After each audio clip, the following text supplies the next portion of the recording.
Kim's picture changed.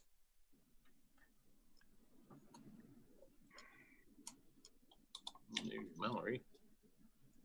Hi, Mallory. Sam, I emailed you a little bit ago. I don't know if you've seen it yet. No, I have not. Okay.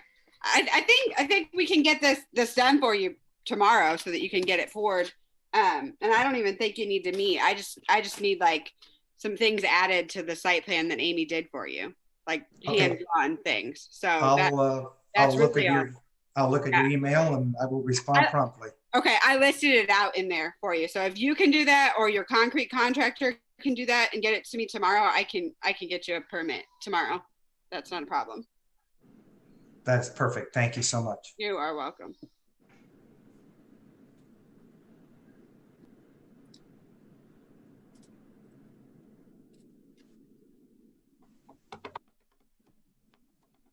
Down that driveway at 1207 Swift, he said it's going to take 65 yards of concrete.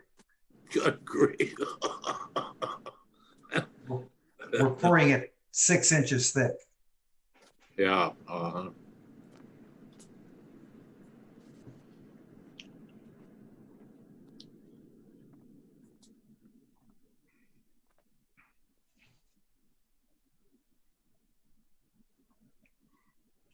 57.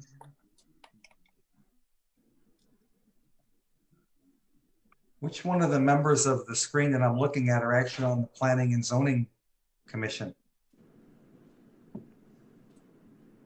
I don't know what you're looking at. I'm looking. Don, your hands up. Dave and Byron. Okay. Jim, Doug. Doug.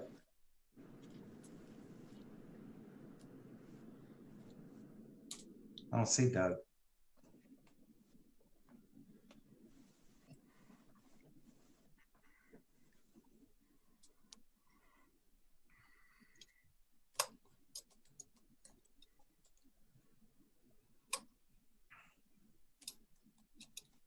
And Byron is our chair, Sam. Indeed. And my next door neighbor. That's true. If Jim's ever late, I'll just run over and knock on the window. And tell him. No, I'm going to make sure you're there. I'm not going to be throwing pebbles over at your window. Sure. He was really good till you said that, Jim. Exactly.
You're good. Oh, you made it.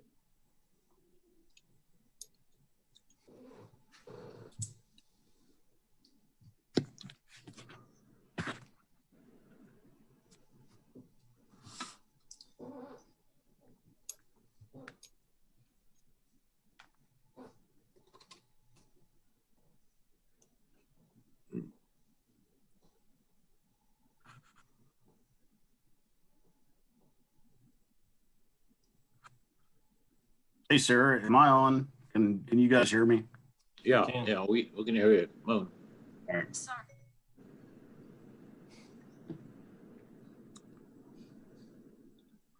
Well, it's 6 o'clock. Let's start this thing. Let's go. I'll go ahead and call the January 7th meeting of the Planning Commission to order. Sarah, would you like to review our logistics for the meeting? Sure, I will. Good evening, everyone. I'm Sarah Copeland. I'm the Community Development Director for the city.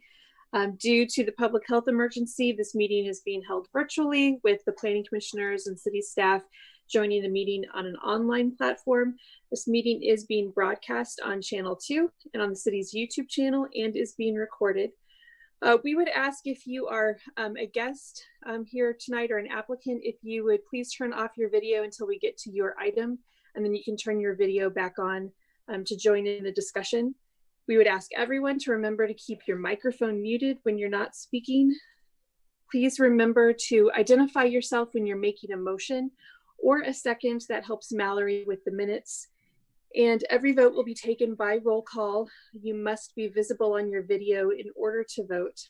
We don't have any public hearing items tonight, but if any member of the public wishes to speak during public comment at the end of the agenda, we will call on people who raise their hand in the Zoom platform or use *9 on their phone if they'd like to speak when we get to public comment.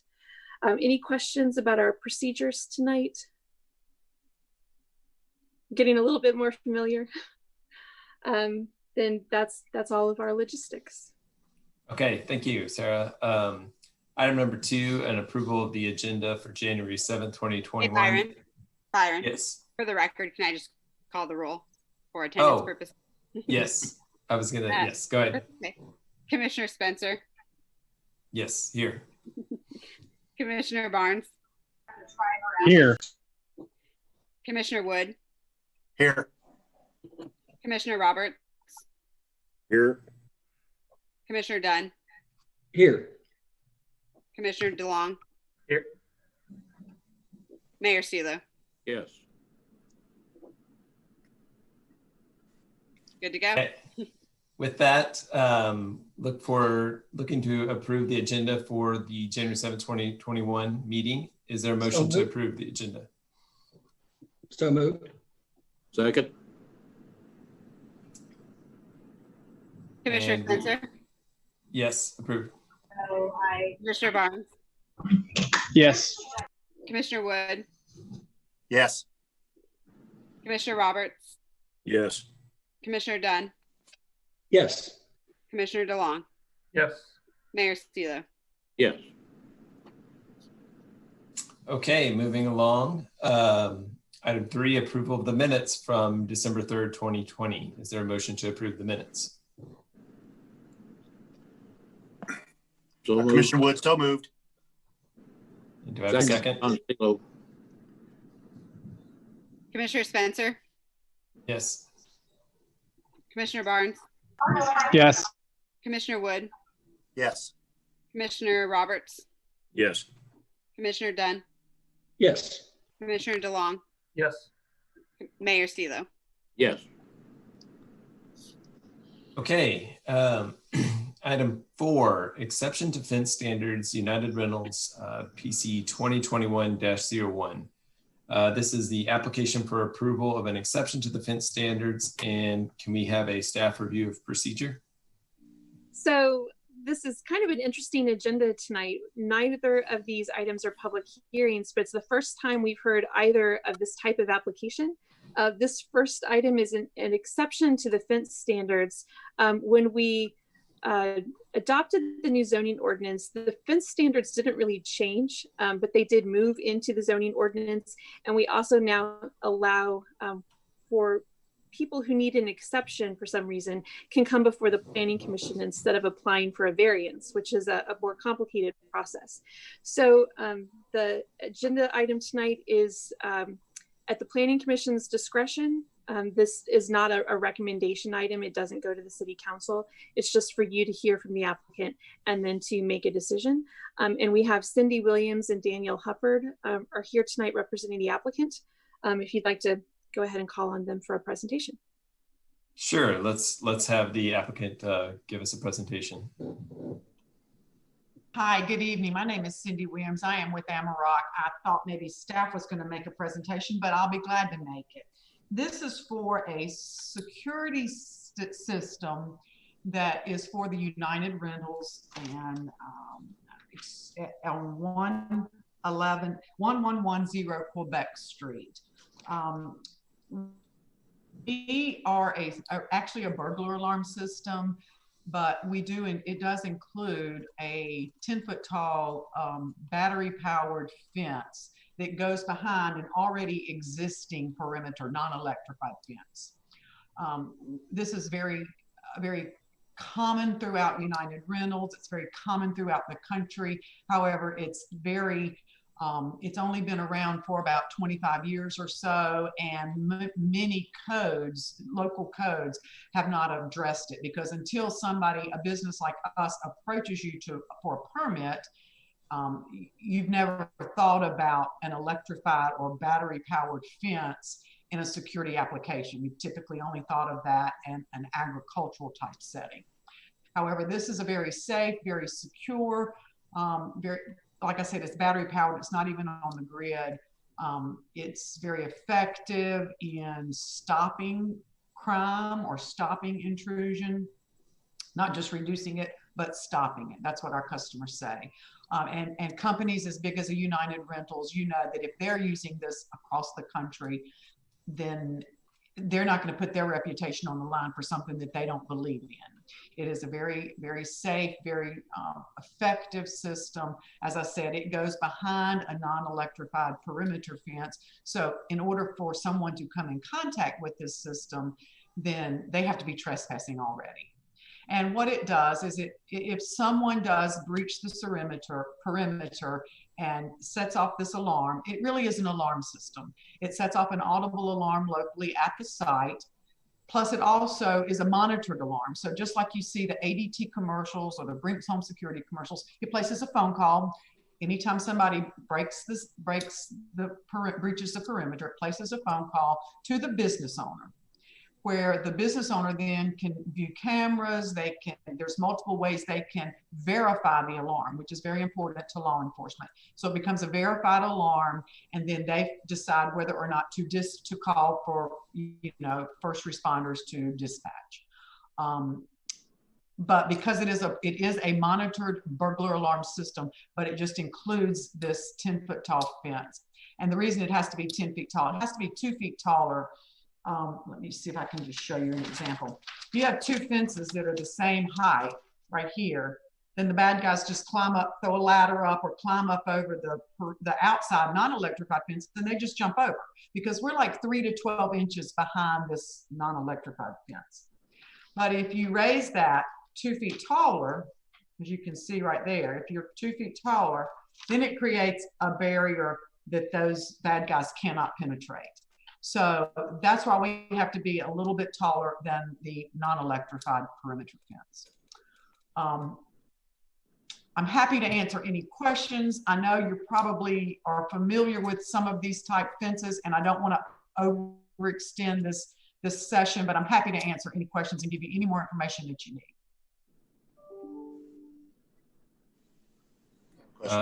Commissioner Dunn?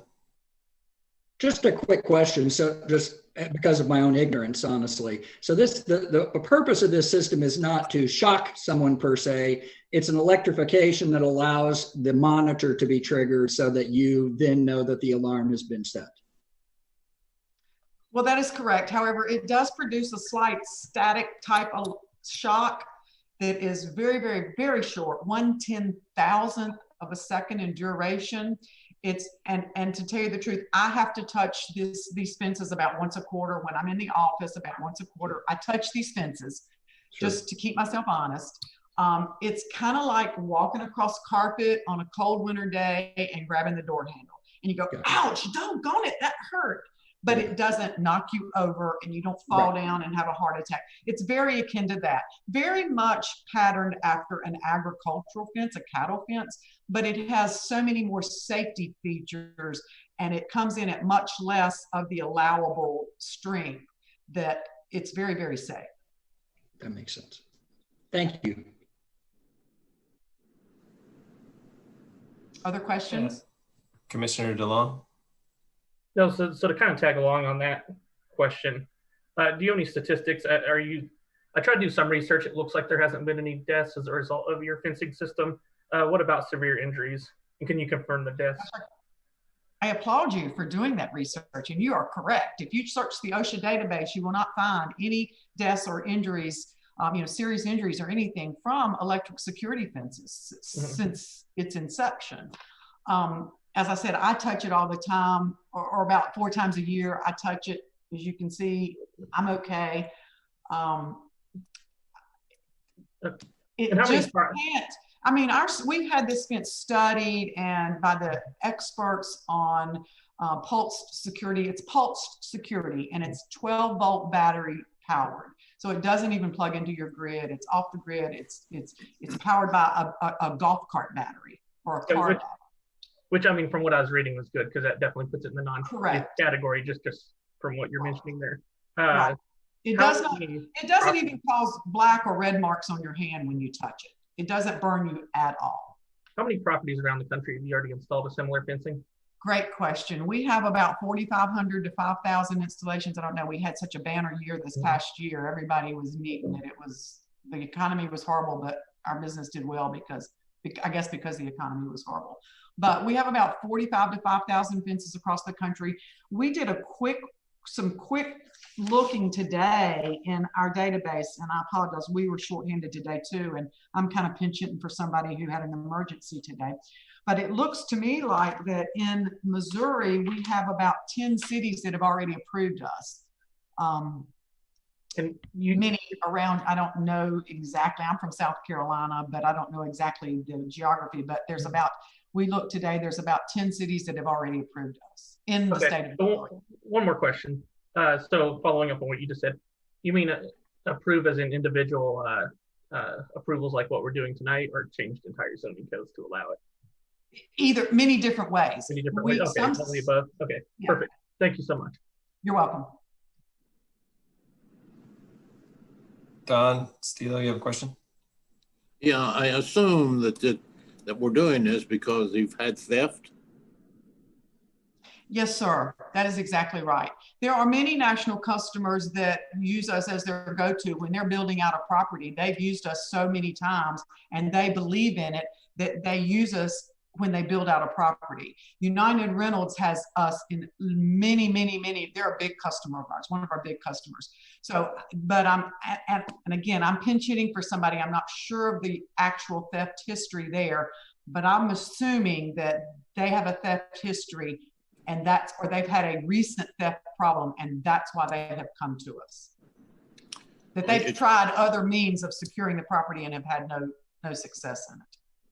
Well, it seems to me like that we should approve this rather than trying to hire more policemen to get down there and patrol the area. So I'm for it.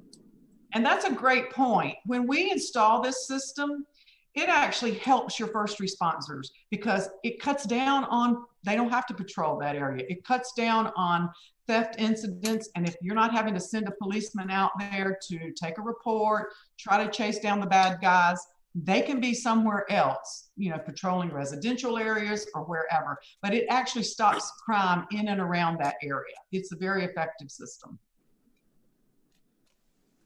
Any other questions for the applicant? Seeing none, do we have a staff report here, Sarah, as well? Sure, I'll make it brief. You've gotten a pretty good overview. The reason for this application is because the zoning ordinance specifically says that electrified fences are prohibited. We have our 3 criteria for approving exceptions to the fence standards, and we do feel that the applicant meets all 3 of these criteria. I would specifically point out that we did speak with both the police and fire departments. They looked at the plans and they have no concerns about impacts on public safety. And we do think that this particularly in this location, because the PID is an industrial district, that the fence it's architecturally compatible with the area and meets the design objectives of the fence requirements. So staff can't recommend approval because the ordinance specifically prohibits this, but we would note that it meets the 3 criteria for an exception. Are there any questions for staff?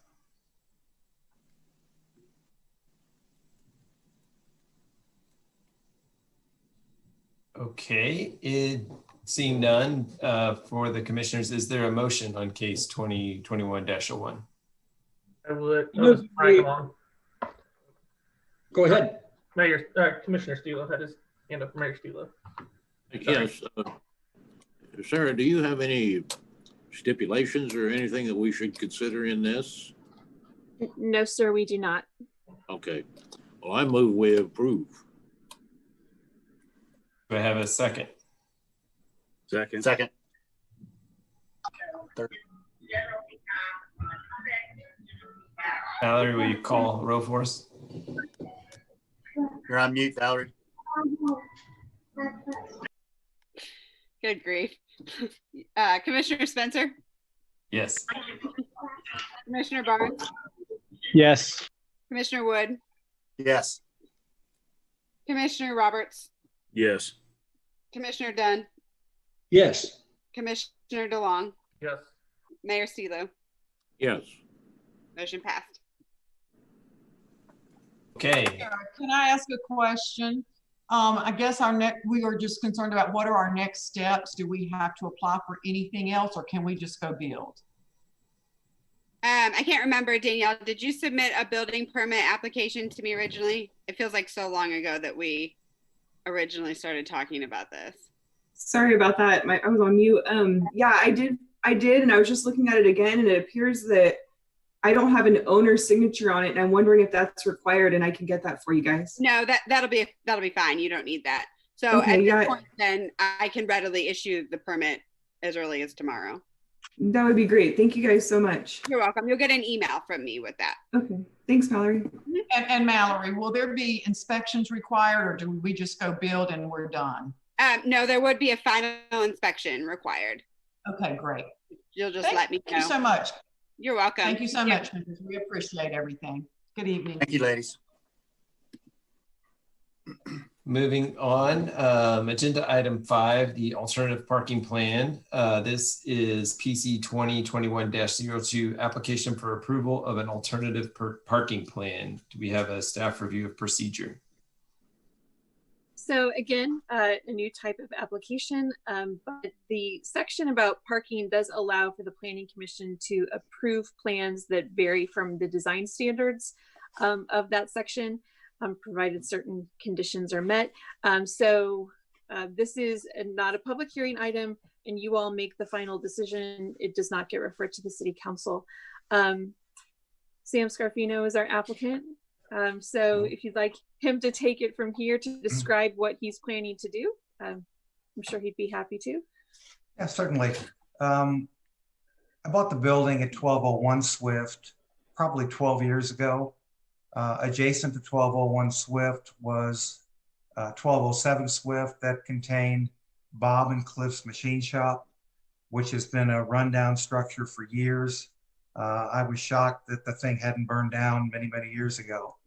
The proprietor of it passed away. His girlfriend left the machine shop and all the contents to him. I bought the building because it was just an eyesore.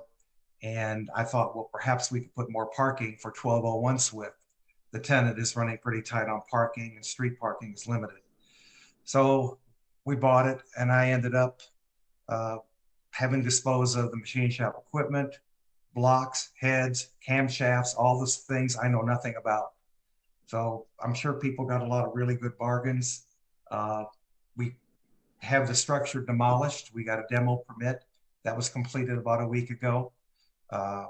So it's sitting, a lot is sitting next to 1201 Swift, waiting for approval of this, so then we can have a concrete parking lot poured for the tenant that occupies 1201 Swift.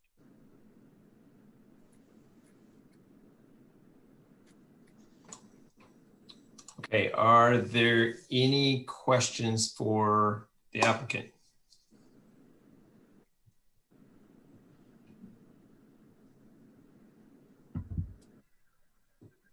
Commissioner DeLong? Throw one out. So on the agenda here, there's one condition, and have you read through the condition to add landscaping? The landscape area should include hedges or shrubbery reaching at least 3 feet in height at full maturity to screen the parking area.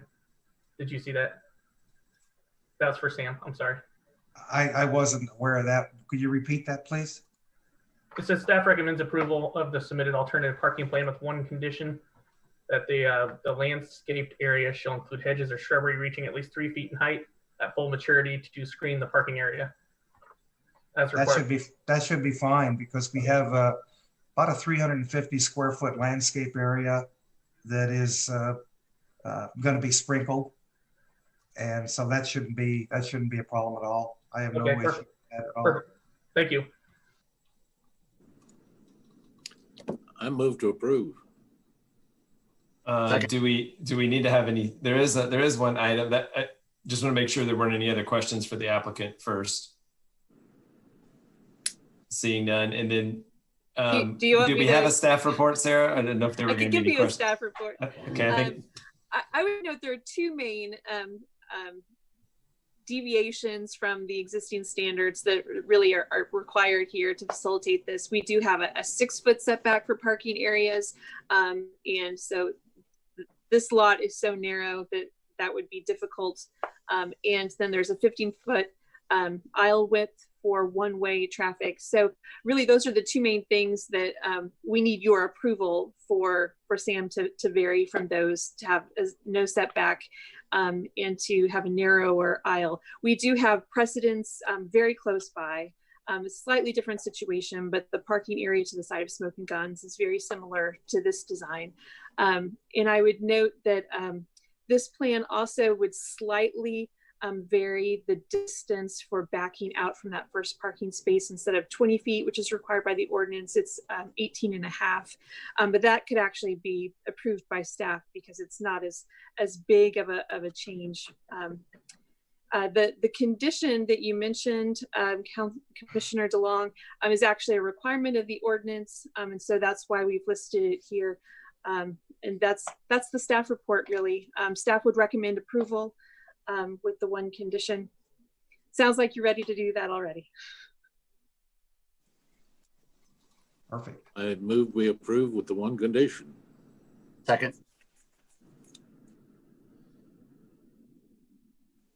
Commissioner Spencer? yes. Commissioner Barnes? Yes. Commissioner Wood? Yes. Commissioner Roberts? Yes. Commissioner Dunn? Yes. Commissioner DeLong? Yes. Mayor Stilo? Yes. Perfect. Thank you very much. Thank you, Sam. Okay, moving to. Sarah, you muted. Yeah, thank you. Sam, you and your concrete contractor have an email about next steps. We just need a little bit more information and then we can get you a permit. Okay. Thank you very much, Mallory and Sarah. Appreciate it. Have a good evening. Thank you. Thanks. Our last item is item 6, comments from the public. Is there anyone from the public wishing to speak? If there is, we would ask people to use the raise hand feature or press *9 on their phone. And I don't see that anyone is asking to be recognized. Okay, moving to item 7. Are there any comments from staff? We don't have any comments tonight. There is a possible application that we thought we might be getting that has not been received. And we actually have, I think today, maybe yesterday, was our deadline for the February Planning Commission agenda. So we may not have a meeting next month, but please don't erase that from your calendars yet. We will let you know.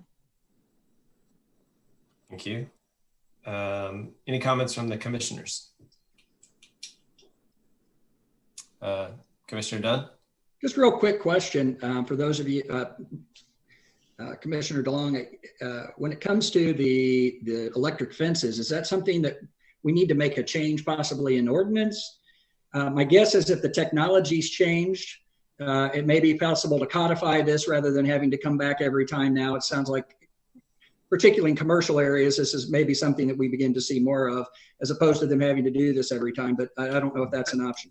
I would agree with looking at that or further. I actually have the same thing written down. It might be easier, specifically if we can set it out maybe by zone as well. You know, there's some areas that just doesn't seem as compatible as others. So if we go ahead and lay it out, then I feel like maybe then they'd have a good guidance on where that can be allowed. I mean, it seems like a cheap and efficient way compared to having security and safe way to allow people to protect their personal property. So,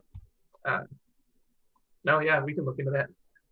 Well, it sounds like the technology isn't such that, 30 years ago, you talk about electric fences, they gave you a jolt. When I saw this on the agenda, just looking at the outside, I thought, oh, here we go, electric fence. And then I did more research on their company. It just appeared as though the assumptions I had were correct.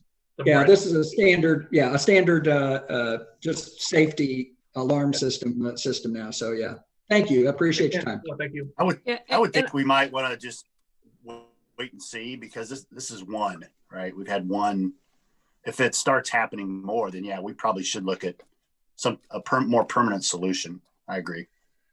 I would note that this is, I think, maybe the second time in 7.5 years that we've had a call about it. And the first time that anyone has pursued that. We are kind of keeping a list of cleanup items and, minor things. And we could add this to the list to see if later this year, if we want to add this to, a general ordinance amendment to, Sounds good. We've got a table to fix, and I think maybe another typo that we found, and we could just add this to that if you want to hold on to it for later this year. That sounds good. It's fine, of course. Any other comments from commissioners? Just want to thank Commissioner Spencer for his leadership. You're welcome, Dave. And his excellent gardening skills. That too. Do we have a motion to adjourn? Motion to adjourn. Second. Okay. One more roll. Commissioner Spencer. Yes. Commissioner Barnes. Yep.